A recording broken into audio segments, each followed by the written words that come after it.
politician on their Law and Order game. He goes, hey, you know, let's audition this guy Dave Fennoy. And they did, and the rest is history. My first game, just to finish that too, was Sam and Max with Telltale. It was just an audition process, and I remember seeing the scripts come through, and I was like, oh, these Telltale people. I mean, it was, so that's, you know, I just auditioned. But Sam and Max was my first game with them. Thank you very much. Thank you again.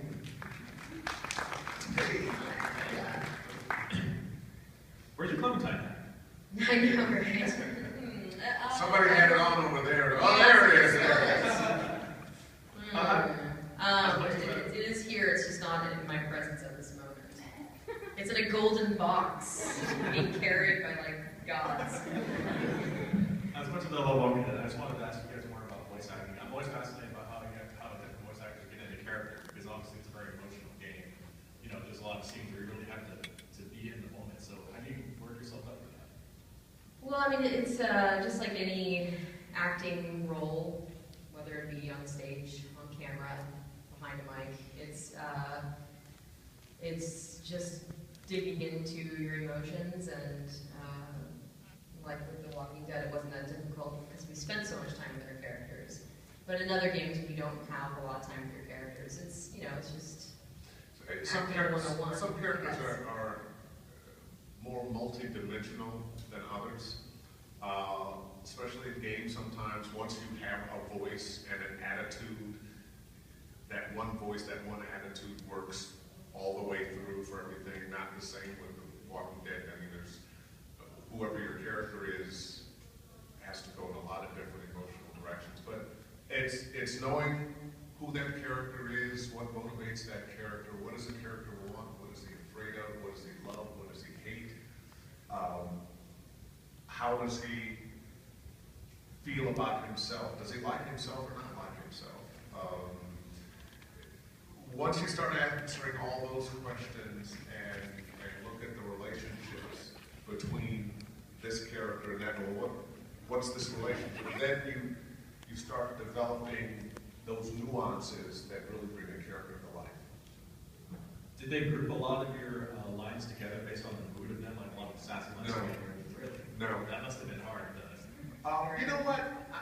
People say that all the time, and once again, I think real people can shift from day to night like that. How many times have you been really happy, you're talking with somebody, and somebody says the wrong thing, and now suddenly you're not happy? It can happen like that. And that's all it is tapping into those real human emotions and letting that come through. It was kind of fun. Yeah. Too. There was almost this cool challenge with it. Yeah. Because it wasn't like, all right, let's do all like the, you know, the grumpier lines, and then we'll go to the nice lines. Like you're literally bam, bam, bam. So it was kind of this fun. You kind of get it. Yes. Must have been a couple of times you laughed during that scene or something sad like that, trying to get it into the character. Oh, yeah. Well, there's a lot of joking around. There's the outtakes. Calm down so I can say goodbye.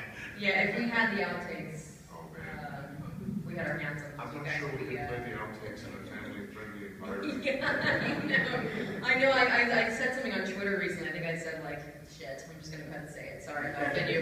And someone literally got like kind of upset with me because they were like, "You know, that's not no." And I'm like, "Okay, you do realize it's that it's the scene from Extras where Ian McKellen is like."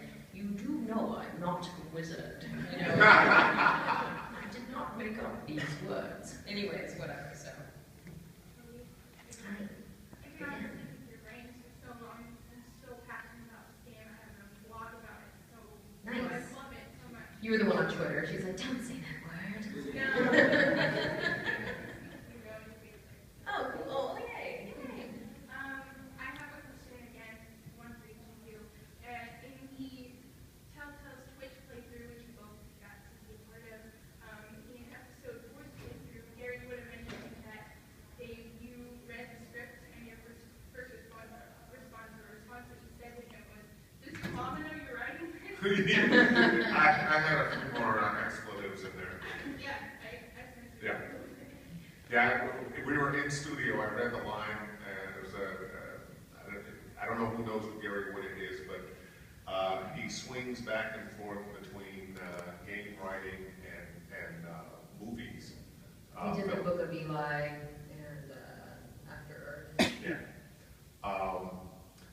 And it was a particularly grisly scene and lines, and I said something to that effect. Does your mama know that you are writing this stuff? I was much more colorful. And then my other question, I wouldn't necessarily call this a spoiler or anything because this was in the episode 5 trailer for season 2. What was it like playing again? That was like, oh my god, the trailer killed me. That trailer, I think that trailer deserves awards. I was like calling Sean, just like, dude, what have you done? That's brilliant.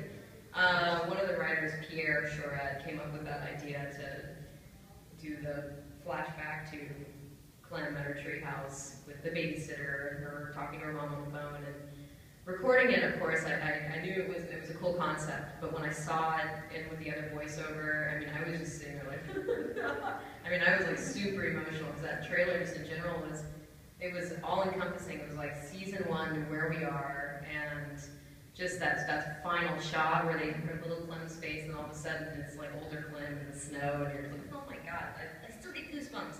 He did such an amazing job with that. That was it was really cool I got to visit the younger voice a couple of times that season. So they're like, do you need us to play you a sound file to match? And I was like, no, I got it. So that was cool. That trailer was I thought was amazing. I thought you did a wonderful job, not only portraying Clementine, but really portraying the child. And I thought whoever animated it did that really well. Yeah, I will pass that along to She them. really felt like I babysit and I'm the child care, and it felt like a lot of different conversations I've had with kids. Right. Especially that phone conversation with the Yeah, like, I want to get the raccoon. It was Right. just brilliant, both wonderful actors. Thank you so much. Thank you. If our moderator were here, he'd say we have 9 minutes, so let's move it along. Hey there. I was thinking of Lee or Clementine appearing in Poker Night at the Inventory 3, putting up $20,000 to play a game against King Joffrey from Game of Thrones. I'm gonna And pass that idea along. As long as he can drink that glass of wine first. And I was wondering, how much leeway do you have when you're in the voice booth? With the script. Yes. Sometimes you're saying it as soon as you're recording. As a matter of fact, the majority of the time, right then. Yeah, it's. You mean like with it ad-libbing or improvising lines, that kind of a thing? Either one. Yeah, no, it just depends. A lot of people, I've had in interviews, people ask me questions like, oh, like what line did you like add, or did you have anything that you did as yourself to add to the script? And I'm like, not really with their stuff. Very not so much. little. Yeah.